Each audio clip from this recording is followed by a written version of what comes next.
esas cosas que solo pasan en el cielo, historias de brujas, de dragones y de hadas. Y las voces se fueron corriendo por toda la ciudad, y la semana siguiente, todas las noches, gente de allí y de allá se acercaba hasta ese establo para escuchar esas historias que esta mujer contaba. Y el herrero, el leñador, se acercaban a este establo y se apoyaban en las ventanas para escuchar desde fuera los cuentos que esta mujer contaba, pues no se atrevían a entrar al mismo lugar donde estaban las mujeres. Y al día siguiente, cada una de esas personas se llevaba un cuento consigo. Y ya el herrero no hacía herraduras para caballos. Ahora el herrero hacía herraduras para dragones que surcarían los cielos y se enfrentarían en terribles batallas. Y ahora el leñador no cortaba la misma leña de siempre para los mismos vecinos de siempre que cocinarían lo mismo de siempre, ¡no! Ahora el leñador cortaba la leña para alimentar el horno que alimentaría el motor de un barco que surcaría mares hasta ahora desconocidos. Y las mujeres ya dejaron de lavar la ropa de liño y de las sábanas para lavar y tender las alas de los pájaros rendidos tras sus viajes. Y ya no reprendían a los perros, ahora reprendían a leones.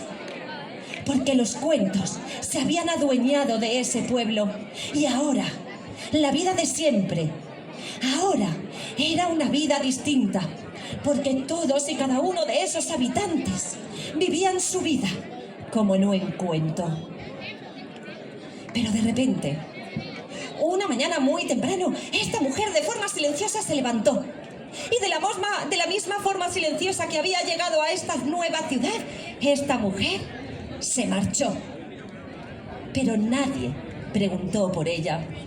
Porque ¿a quién le importa el destino de una mujer joven que tan solo sabe contar historias?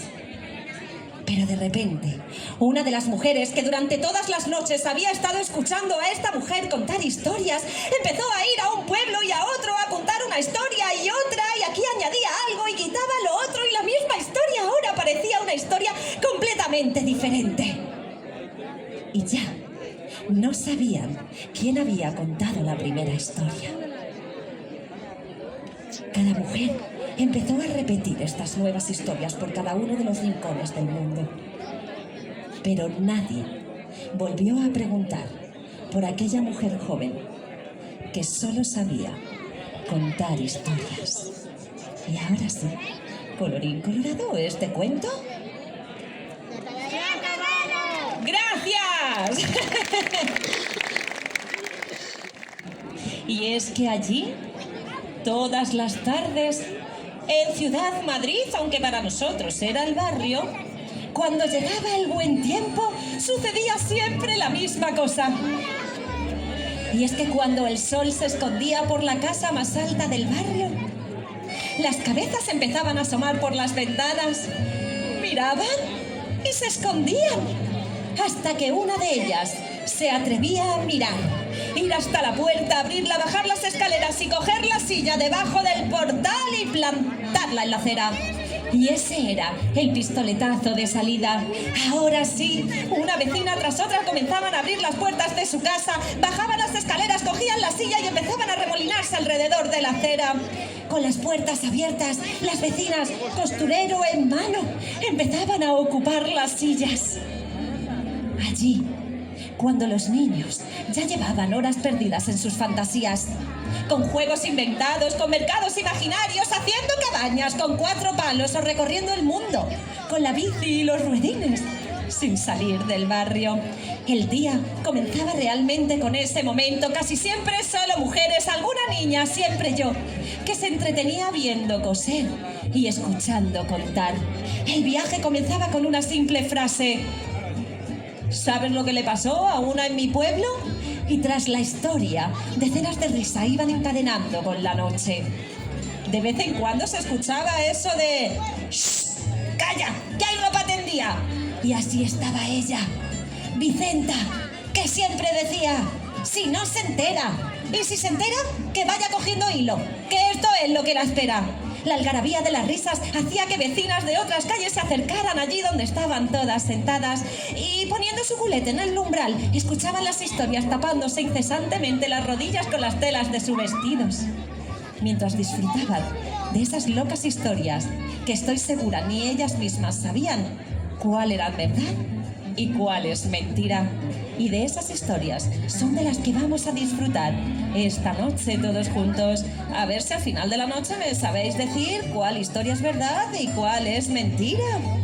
Y es que si algo tenía Vicenta, es que le encantaba contar historias de su pueblo. Oye, yo no sé qué pueblo era ese, mira que era chico, pero daba para libros. Y otra cosa no, y es que Vicenta no era demasiado religiosa, pero cada vez que iba al pueblo no podía perderse la misa que se celebraba, pues había gente rara en ese pueblo. Ese, mejor dicho, era el cura.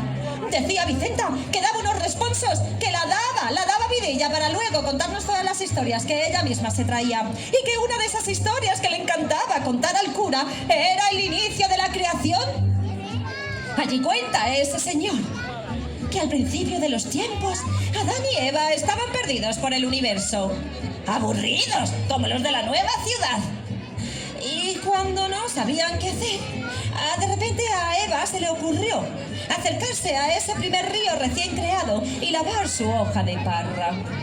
Una vez tuvo la hoja lavada, estaba tan orgullosa de cómo le había quedado que ahora el problema era dónde la tendía. Allí no había demasiadas posibilidades, desde luego. Y Adán, que estaba observando a Eva los problemas que tenía, se acercó a ella y muy pícaro le dijo: ¿puedo ayudarte, Eva? Eva le contó el problema que tenía, que la había lavado y ahora no sabía dónde tenderla para que se secara. Así es que el muy Adán fue rápido en decirla: yo sé dónde la puedes colgar. Tengo un palito que solo necesita un agujerito para quedarse tieso y que tú puedas colgar tu hoja de parra. ¡Uy! A Eva se le pusieron los ojos grandes como dos estrellas, pero se puso a mirar para un lado, a mirar para otro y no encontraba un agujero donde poder guardar ese palito de Adán para colgar su hoja de parra. Así es que se puso a mirar para arriba, para abajo y ¡ya está! ¡Lo tenía! Si ella misma tenía un agujero donde Adán podía meter la punta de su palito. Así es que enseguida se lo enseñó a Adán y Adán consiguió su propuesta. Metió solo la puntita en el agujerito de Eva y allí estaba Eva, colocando su hoja de parra para que se secara, cuando de repente apareció en mitad de la creación la primera avispa del universo. La pobre venía hambrienta y sedienta, así es que se puso a mirar el panorama para ver de dónde podía sacar un poquito de carnaza y allí lo vio. Redondito, abundadito. Y no se lo pensó dos veces. Bajó en picada y... ¡paf! ¡Al culo de Adán! El pobre Adán, ese picotazo le dolió tanto que no pudo evitarlo y empezó a mover el culo hacia adelante, hacia atrás, hacia adelante, hacia atrás, hacia adelante, hacia atrás, hacia adelante, hacia atrás. El pobre Adán gritaba de dolor. ¿Sabéis gritar de dolor?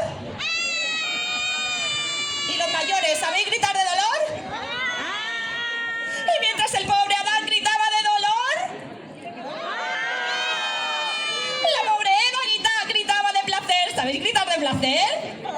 ¡Ah! ¿Qué ha pasado? Y así, de lo escurridita y seca que estaba, dicen que a partir de ese momento, Eva decidió hacer la colada diaria. Y es que eso funcionó mejor que los centrifugados que tenemos ahora en nuestras lavadoras. Y por lo visto, así seguimos, haciendo la colada. Unas veces en pareja, otras veces en equipo, otras veces a mano y otras a máquina. Pero que no se deje. ¡Gracias!